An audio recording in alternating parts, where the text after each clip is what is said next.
What's up, everybody, and welcome to the channel. Today we will be continuing our Scarlet Heroes adventure with the hero cleric Midori Yano. If you remember last episode, Midori had been through a bit of an ordeal after being killed in town up here and her body dumped in the river. She washed downriver, washed ashore down here, woke up, and immediately a flash flood washed her even further down shore.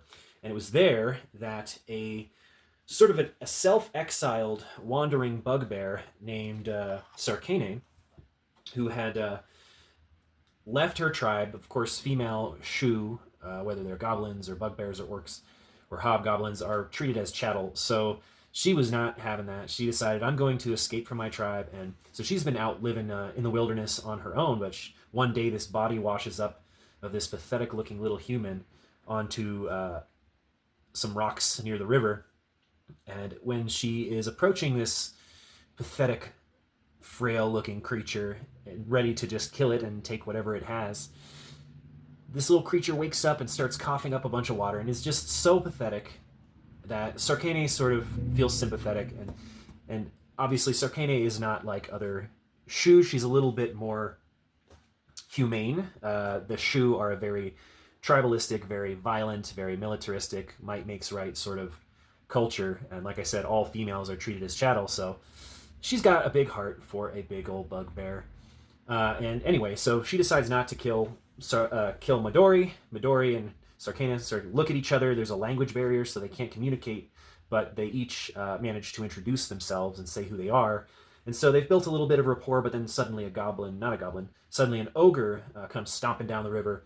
And Sarkene is still a little bit reluctant to give Midori any kind of weapon, because Sarkene does have a sidearm, but she doesn't want to give it to Midori yet. They haven't built that kind of trust, so she instead defeats the ogre almost entirely on her own. So Midori does come up and bless Sarkene at one point, and that definitely does help. So once the ogre is defeated, they've got a bit of a bond, Sarkene and Midori, and that is where we left off last time. And in the meantime, what I've been doing is going through, and I created a character sheet, a proper character sheet for Sarkene, because before we just did kind of like a little ad hoc character sheet for the combat, which just had the stats we needed to do combat and nothing else. So between episodes, I went ahead and I created a character sheet for Sarkene, and here we have it. Sarkene is a fighter, and Sarkene is level 2. In fact, that's the other thing I did between sessions, is leveled up Midori, and we'll talk about that in a second. But we've got Sarkene here, who is a level 2 fighter bugbear, so a big burly beast of a character, and doesn't have any gold per se. She's just been living out in the wilderness, but she does have some survival equipment and a nice set of skills here. Resist the red tide, because she is Shu. That's something that she has. She can sort of resist the onslaught of this strange miasma that affects the lands. And survival level 2. And what I did for survival, sometimes I call this skill ranger, but I decided to call it survival here. I actually wrote out, for my very first solo play session ever, a detailed list of what this entails. So it's tracking, foraging, camp management, which means fire making, shelter building, campsite spotting, wilderness travel, trapping, ranged weapons, bushcraft, so making rope, twine, spears, arrows, bows, remedies, and poisons, wilderness silent step, so can kind of be silent in the wilderness, herbology and mycology, rain mitigation, no need for camp gear or tent, and no need for compass. Now, some of those I think are a little bit overpowered, so I did give her some camp gear. She does have some proper camp gear, but she's got a bunch of rations and some healing bags and her spear as a weapon. And so that's Sarkene here. Now, like I said, I did take Midori in the meantime as well and level her up. So she is now level 2 cleric. So clerics can cast, as long as they prepare it, they know, they've learned any spell in the cleric spellbook of the appropriate level. So now that she's level 2, she knows all level 1 and level 2 spells. I didn't write them all out down here. I probably will at some point. But I did write 2 that are very important for us at this point. We have Blessing of Gentle Fortune, which we've seen used a few times. That's where she calls on her goddess, Kushu, the red goddess, to bless in things relating to combat and strength and stuff like that. And we also now have this spell, because we leveled up, 10,000 tongues. I forget the full name. It's 10,000 spoken tongues or known tongues or something like that. Learned tongues. This allows 10 minutes of communication without a need to actually know the language of the person you're conversing with. This will be important because there is a language barrier between Sarkene and Midori. Hopefully, throughout our little adventures here, Midori can teach Sarkene to speak sort of the common tongue. That way, the language barrier can just go away and we won't have to cast that spell every time we want to talk for 10 minutes. But anyway, so the hit points are not full for these characters. We got Sarkene is at 8. She took a few blows from the ogre during that fight, and then I decided Midori is going to be here at 3 after her rolling down the river a bunch. She's not doing so hot. But anyway, let's see. Oh, I do get to level up one of these skills. Let's go with Devotion. Forgot to level up one of these traits, so that's going to go up to level 3. All right, so that's this is where we stand as far as our characters, and as far as our story, we are again down here at the bottom of this river, and our goal is to try and get back up to town and not only reap some vengeance for the elite what are we calling them? The elite marauding thugs. The elite marauding thug that killed us up there. Killed us. And I'm going to say that our mission is still a go. We've spent 1 day kind of flowing downriver. And so the villain victory points were at 1. And I'm going to say for each day that we are not back in town, that they will gain another victory point on a roll of... Let's see. Maybe we'll do this. So normally we're going based off of the amount of scenes we've done. Maybe we'll keep track of days. And each day we'll tick this up 1 day, and then we'll roll at the beginning of each day. I believe they roll. What do we roll on, a D10? I think we roll on a D10 for this. Yep, it's a 1D10. Okay, cool. So that's how we're going to do that. We're going to say we still want to help that dwarf, whatever his name was, and the town to get rid of these nasty merchant gangs that are going on. And as long as we can get there before the villains get to their 10 victory points, then I think we will be good. And we'll say that we're on day 2 now. And we'll do a quick roll of our D10 to see if the villains advance. If we get a 1 or 2, so we got a 10, so they do not advance. They're still at 1 victory point. I don't think we have any victory points. And if I remember correctly, we had a scene. We'd done 1 scene completed. The second scene we got killed, but we had earned 1 clue. So we'll go ahead and just leave those how they are. And yeah, and I think we're going to do a wilderness adventure trying to make our way back up the river and yeah, see if we can get back to town in time. So yeah, let's begin our wilderness adventure. We'll go ahead. So to refresh us on how wilderness adventures go, we've got a sequence of play. First thing we do is move to a new hex. A hex on the map represents your exploration. Sorry, the wilderness adventure will take place on the hex map, blah, blah, blah, blah. Okay. First, your hero moves into a new hex. If they remain where they are to rest and recuperate, they may heal as normal, but will consume supplies. They need not check for encounters or events unless they search the area for features. Once in a new hex, roll on the table to determine its general terrain type. Optionally, pick a type that seems reasonable for the climate. So we already determined we are in a temperate climate down here. We haven't really determined anywhere else what the climate is like, or what the terrain is like, really. Actually, we were hills. Yeah, we're hills, temperate hills down here. So we don't know what anything else is, really, but we're temperate hills down here. And once the terrain is set, check for encounters and events. Let's see, we do not have to check for encounters or events unless we search the area. So if we're just like moving, trying to move upriver, then that's no problem. After events and encounters have played out, and assuming the hero isn't otherwise occupied, check for interesting features. Finally, subtract supplies. It takes about 3 pounds of supplies a day to feed a single hero, while most pack animals can graze. A gallon of water weighs 8 pounds and suffices for 1 day. All right, I'm trying to remember here. I know it says somewhere in here about the movement. Travel and encumbrance, okay. Terrain, speed modifiers. Hills are minus 25%. An unencumbered traveler can travel 3 miles per hour on flat land. And how many miles across are the hexes? They represent 6 miles. Okay, each hex averaging 6 miles in diameter. Okay, cool. All right, so we've got some. Let's add a little scale up here. We'll do a little diagram here. 6 miles. And average travel is 3 miles per hour. First things first, we are leaving from this hex to move up to this hex, right there. And so we're traveling upriver. So I'm going to say it's like a 25% ding. So that means we'd be going at like, what, like 2.4-ish, 2.3 miles per hour. Anyway, let's see what the terrain is in this new section of land. We are in temperate climate, and we'll roll a d10. We got a 9. So the terrain is the same as the largest contiguous terrain type nearest this hex. Well, that would mean that it is hills. All right, so we're still in the hills. And are we going to search, or are we just on the move? Let's, here's what I want to do. We do need to heal up a bit. And it said here, what are the rules on healing? A few minutes after battle. Okay, so we each could heal 2 just from the battle that we finished at the end of last session. So that puts this, Sarkene is at 10, and Midori is going to be at 5. Full night's rest, number of hit points equal to their level. Okay, so if we get a full night's rest between each of these days, using our water skin and our rations, we'll say that one unit of rations is 1 day's worth of rations.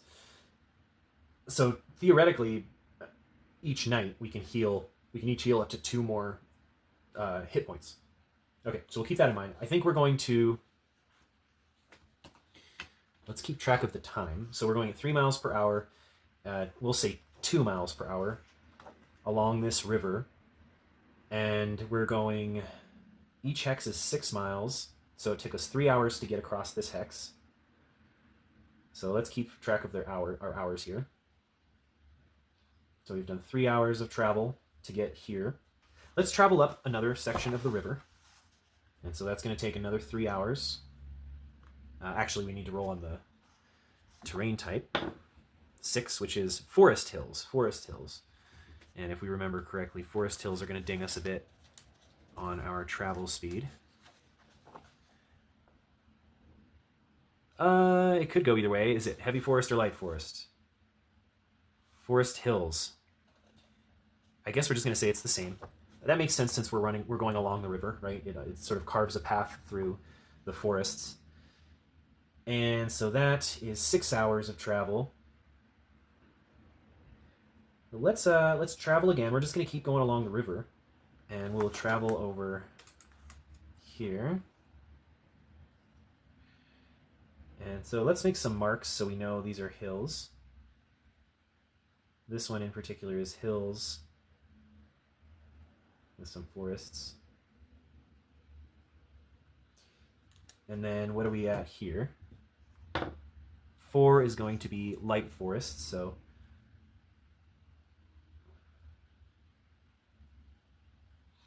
that would mean the speed was not encumbered anymore.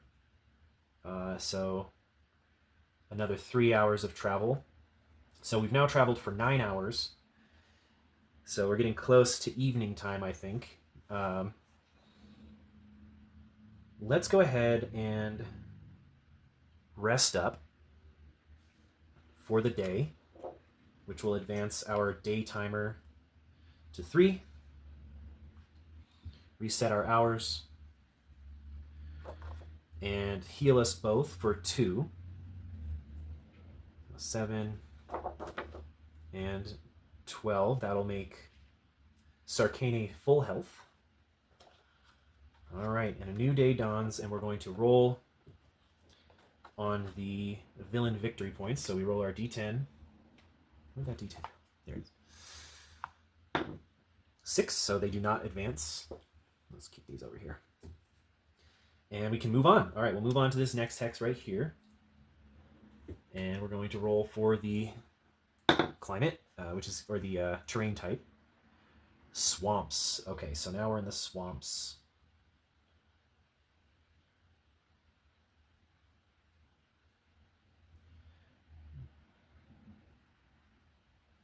swamps. Swamps are going to slow us down a bit, I think, right? We move at 50% speed. So 1.5 miles per hour.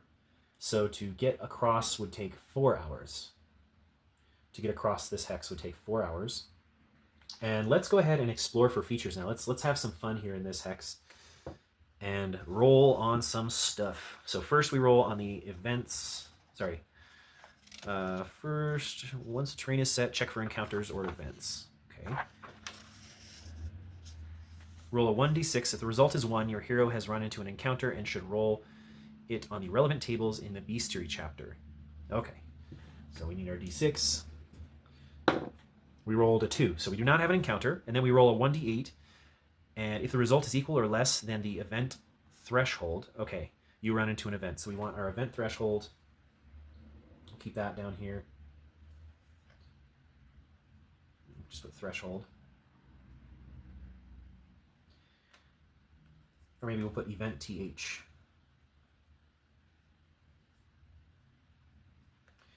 And we're going to say that it is at 1.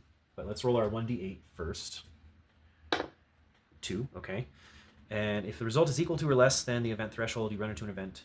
Starts at 1, and each time you roll over it, it increases by 1. Okay, so we increase this to 2. We didn't have an encounter, we didn't have an event, and then that means next we're going to get to roll on our feature. So we roll a 1d8,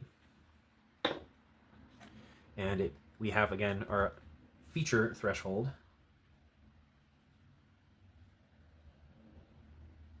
Which would have started at 1. We rolled a 3, so now it's going to bump up to 2. All right. I did realize that we forgot to remove the rations. We did 1 night's rest, so this would go down to 8. And while we're here, I want to do a... So we didn't find any features, we didn't find any events, we didn't find any encounters. I'm going to do a skill check for Sarkene to use survival skills to find more rations, more food, basically, right? Edible mushrooms or something, edible herbs. All right, so check is 2d8. And we're using our relevant skills here. So I'm going to say that for finding food, the relevant skill would be, let's see. Sorry, attribute would be intelligence. We don't have any modifier for intelligence, but we do have survival level 2. So we're going to roll 2d8. Oh, we got to come up with a difficulty. We are in the swamps. We're in the swamps. So where's our difficulty at? I think I had that bookmarked. There it is. All right, so how difficult is this going to be? We're in a swamp. There's lots of mushrooms in swamps, lots of plants in swamps. I'm going to say that this is going to be... I guess we could draw a card and see what the GM says. So 6. And if you remember, the way that I do the scale is... So 1, 2 is a simple, 3, 4, 5 is average, 6, 7 is hard, 8, 9 is extreme, and 10 is heroic. So we're looking at a hard challenge here, so we need to roll 13 or higher. We roll a 4, so we do not succeed at this. So that means the day is going to advance. We're going to sleep on it, use up our rations, so that's not great. We're at 6 now, because we each use 1. We can heal 2 points. Sarkene's already at full health, however. Midori can use some extra health there. Now she's at full health. And we are on to day 4. So we will roll for the villain points advancing. 2. So yes, the villain points do advance to 2. On to a new day, moving on to a new hex. Let's see what climate we're dealing with here.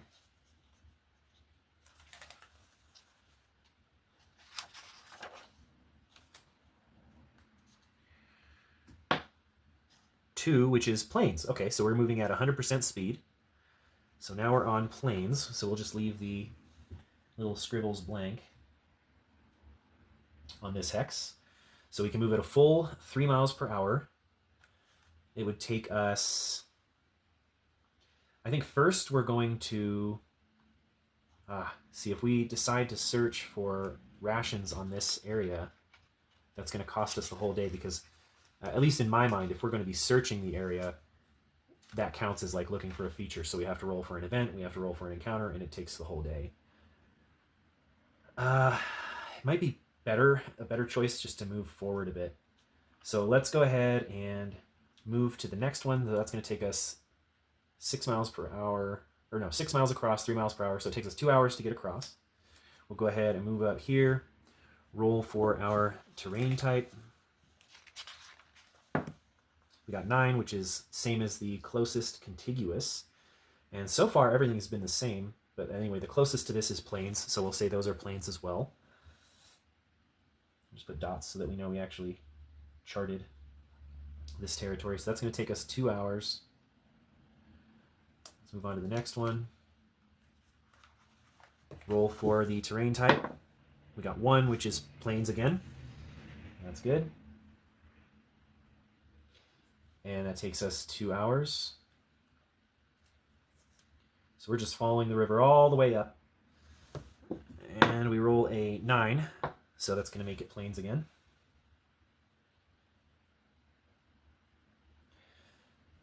And that takes 2 hours. So it's getting close. It's like the afternoon now. I think we're going to search this place and try and find some food as well. So let's go ahead and roll for encounter, which we rolled a d6.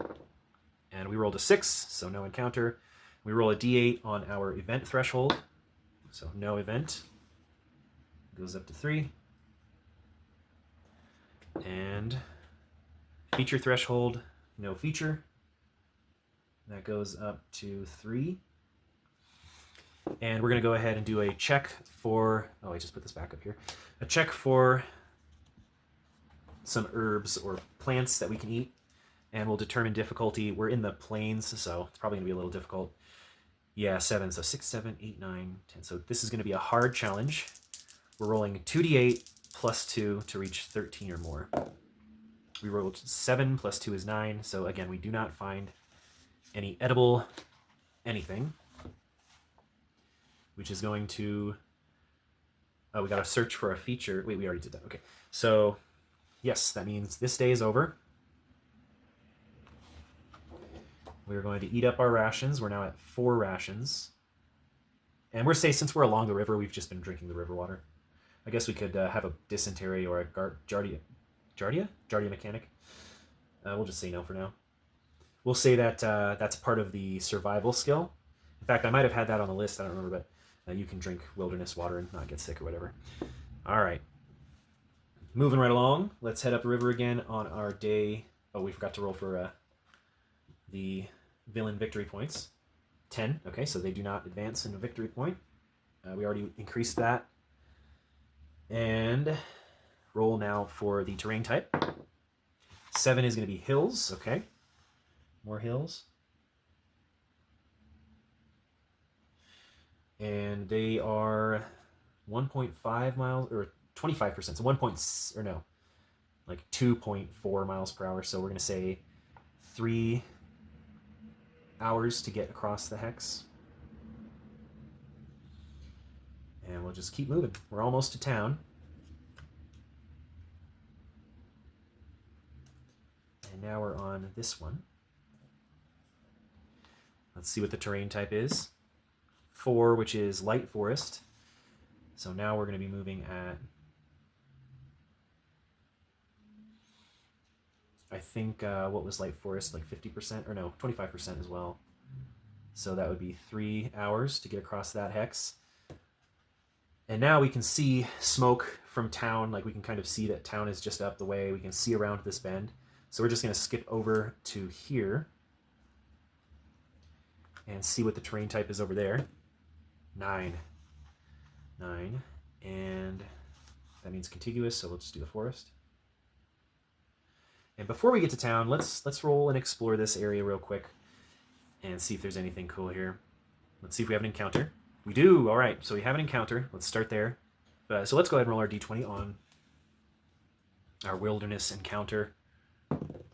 14 in forests is going to be, ooh, goblins. Okay, so Sarkene is a bugbear shoe, And we're going to be fighting against some goblins. And we could roll on the twist. They're given their purpose and such. Let's go ahead and roll on that. Let's see what this comes up with. So we got 9. They escort an important figure elsewhere. Okay. So it's like these are goblins that are escorting, we're going to say, I'm imagining them like carrying on one of those, they call it a litter, one of those chairs that you carry on your shoulders that the royalty are always carried around in. I picture them carrying around some big fat noble goblin. And let's do 2d8 and see what their attitude towards us is. 7, looking for an excuse to prey on the hero. So this wealthy, fat, snobby goblin is looking out from his chair as he's being carried down the river. And he looks at us and he's like, oh, those filthy plebs. I hope they make a move on us. I just want to have to fight them. I want to see you guys fight them. Let's see the group's condition here. 2d8 is 11, and they've been hard-pressed lately, morale lower by 1. Okay, so they've been having a bit of a journey, just like we have. And we have this group of goblins. Let's see, how do we determine how big this encounter is? Okay, here we go. All right, so they normally come in 2d4. Groups of 2d4. So let's see how many there are. 6. So there are 5 on the ground, and there's one big fat, or no, we'll say the big fat guy's not going to fight us. He's too noble and too fat. So he's going to have his 6 goblin minions fight us, or at least he wants to. Maybe we try, because it said they'd like to fight us, but they are looking for an excuse to fight us. Yeah, let's draw a card and see if we can't come up with something as far as whether they will fight us or not. Like how does this encounter unfold? Okay. I'm looking at the situation part of the card, and we have challenge to a dare, funeral, learn a trade. And what this is telling me is that they're going to challenge us to some sort of, mechanically it's a skill check, right? But some sort of challenge, and if we can pass it, they're going to go along their way. So this big fat goblin, he's just like, I want to fight them, but let's give him a chance. If he can do this thing or the other, then we'll let them. If they can do this thing or the other, we'll let them go. And what is the nature of this challenge? Let's see what else on here might inspire us. There's a camera, and then there's a... Oh, okay, so this other symbol on here, it looks like a Caesar. He's got the crown of laurel leaves. I feel like this would be an intelligence check, an intelligence challenge. And he recognizes us as not the most intelligent. And so he feels pretty smug and confident about his ability to beat us in some sort of riddle. And so what we're going to do is he's going to let both of us try. So we're each going to try a skill check on this riddle that he's going to come up with. And let's get a difficulty for it. Okay, we've got a 5 on this side. That's average. So he's not actually that smart. So this is going to be very some sophistry we're getting from this guy. It's just a little bit of word trickery. But let's see how it goes. So we each do not have any modifiers in intelligence. And it's average difficulty, which is not 11 we have to roll. Let's double check here. 11, okay. So each of us have to do a skill check on intelligence for a difficulty of 11. And so we'll start with Sarkene. And Sarkene passes, okay. And then if Midori can pass, then we will be allowed to go on our way. So let's see what happens here. All right, we both passed, no problem. We both figure out this silly riddle, and this goblin is his pride is definitely hurt. So I'm going to say he is likely to just attack us anyway. So we're going to ask the Oracle with good odds, does he just attack us anyway? Yes, question mark? Okay, so what that tells me is that he is going to say, oh, okay, whatever, and everybody kind of like goes their own way. So we're heading in our own direction, kind of like, well, that was kind of silly, wasn't it? Those goblins are so freaking goblins, man. And then he is going to try and do a sneak attack. So he's like, he lets us go, and then he's going to try and sneak attack us. And so we need to find out if we are able to observe this. And I think it would be... I think we're going to roll on Sarkene's survival skill with an intelligence skill check. 4, so that is average. So we're rolling for an 11. And we roll 6, 7, 8. 8. All right. So they get the jump on us. They get a sneak attack in on us. So we're going to start a combat where they actually get to go first. All right. We've got everybody charted out. And maybe, depending on how this goes, maybe we can head back and find that big fat goblin, because he's got no one to carry him, and he's basically immobile.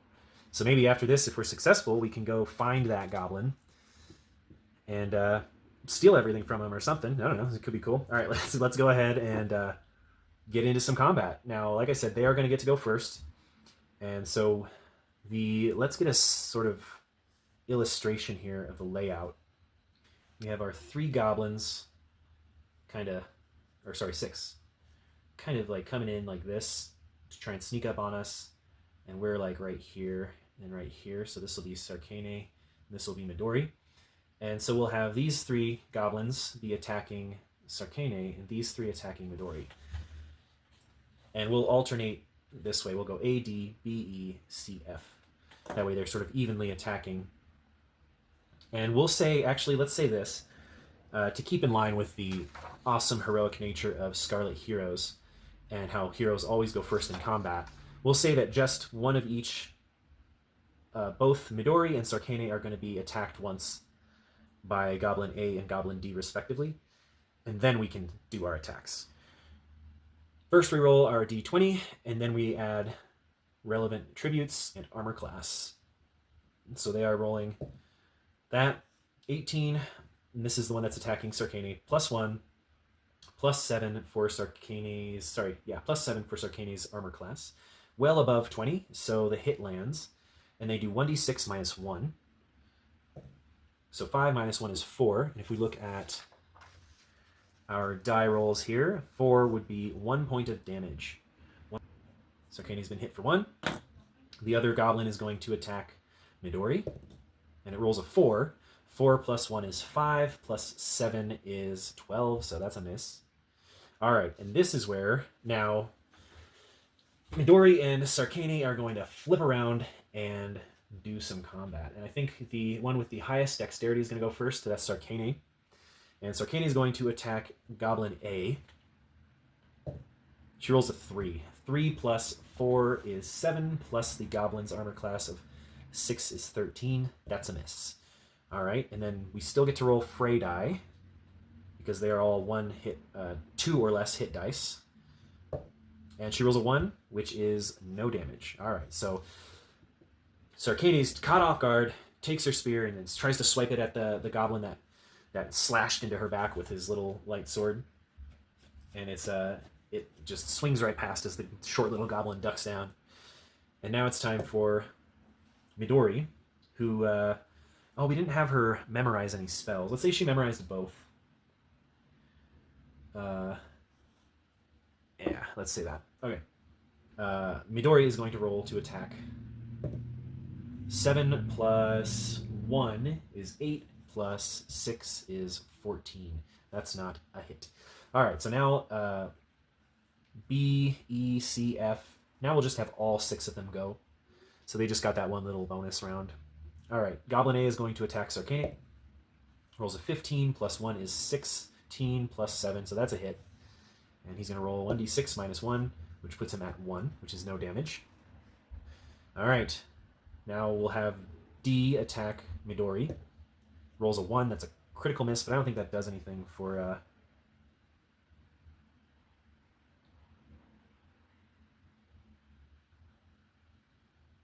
Okay, yeah, so it doesn't do any sort of like critical hit thing. All right, B is going to attack Sarkene. Rolls a 20, so it's an automatic hit.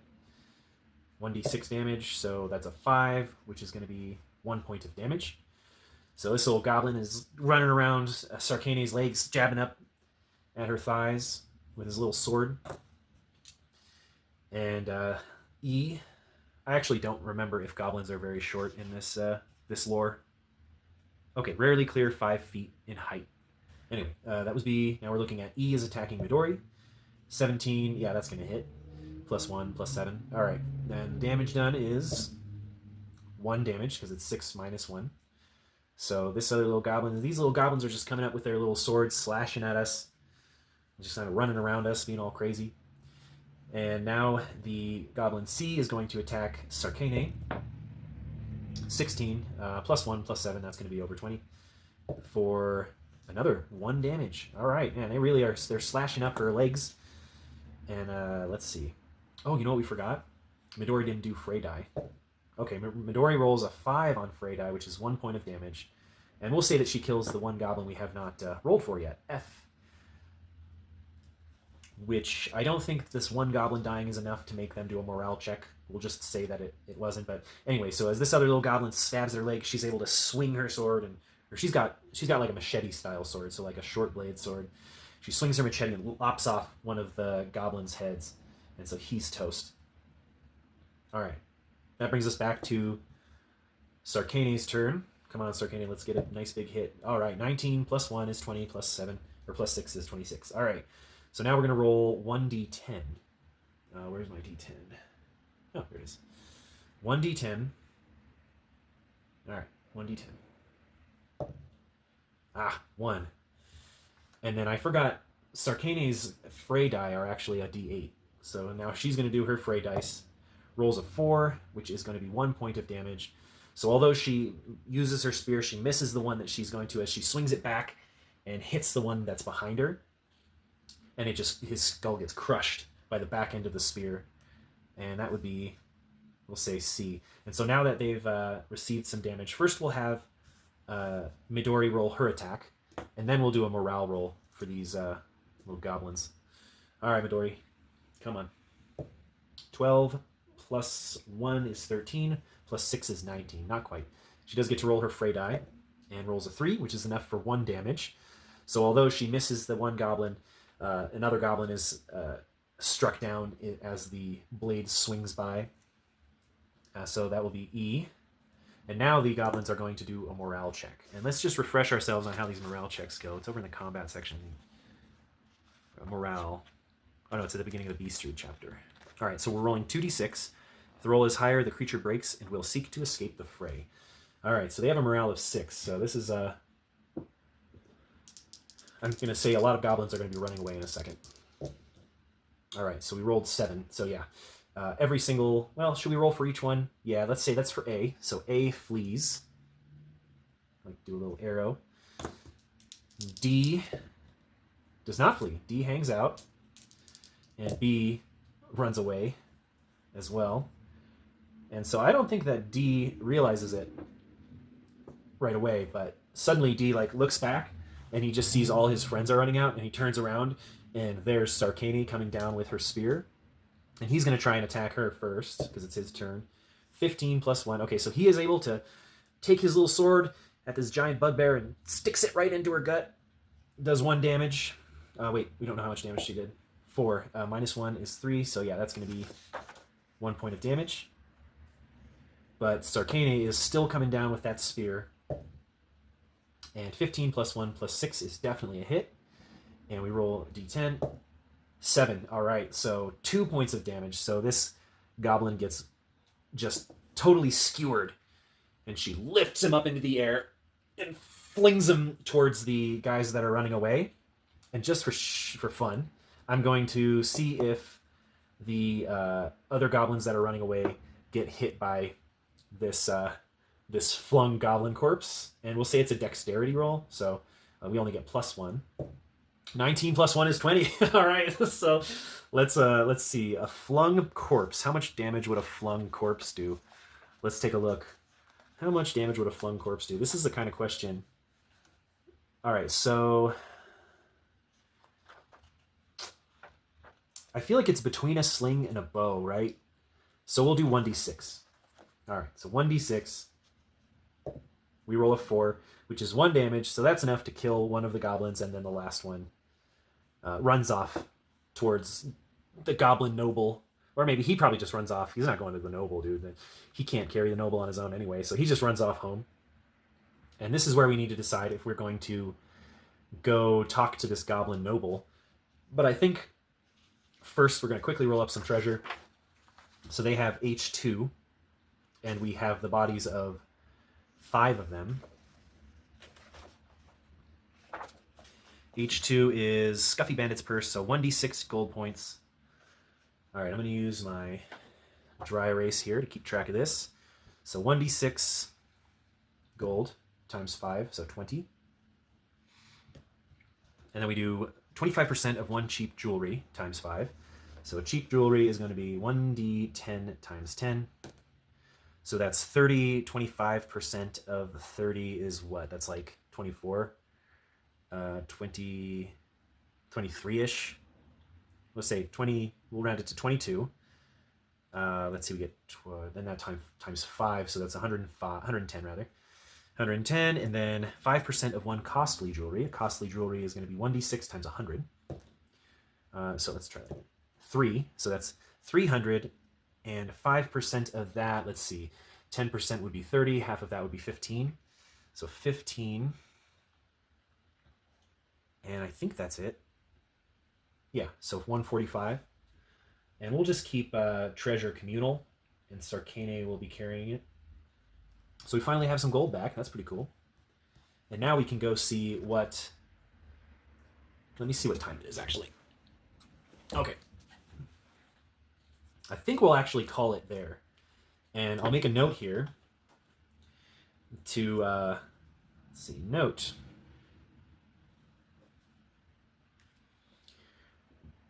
Go visit the fat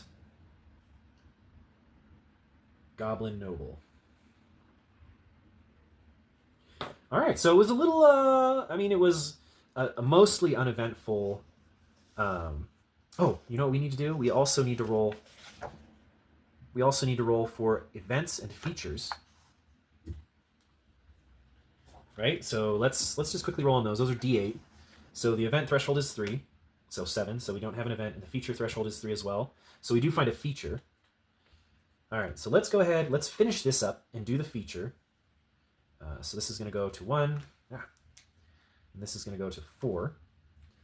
That way we're getting sort of the full gamut, or most of the gamut, of wilderness exploration. So let's go ahead and see what feature we find here outside of town. So our D8 tells us that it is a structure, and our D10 tells us that it's a plantation. Okay, that makes sense, outside of town. So maybe this is the Goblins' plantation. Okay. And we could flesh it out a whole bunch here. Let's just make a note. Go visit the fat Goblin Noble, and we'll say at his plantation.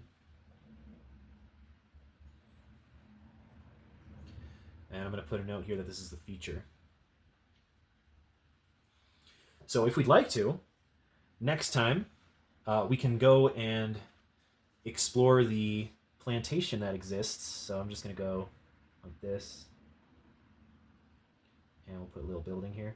So there's a plantation here that we can explore with this fat goblin that sent his henchmen to try and kill us.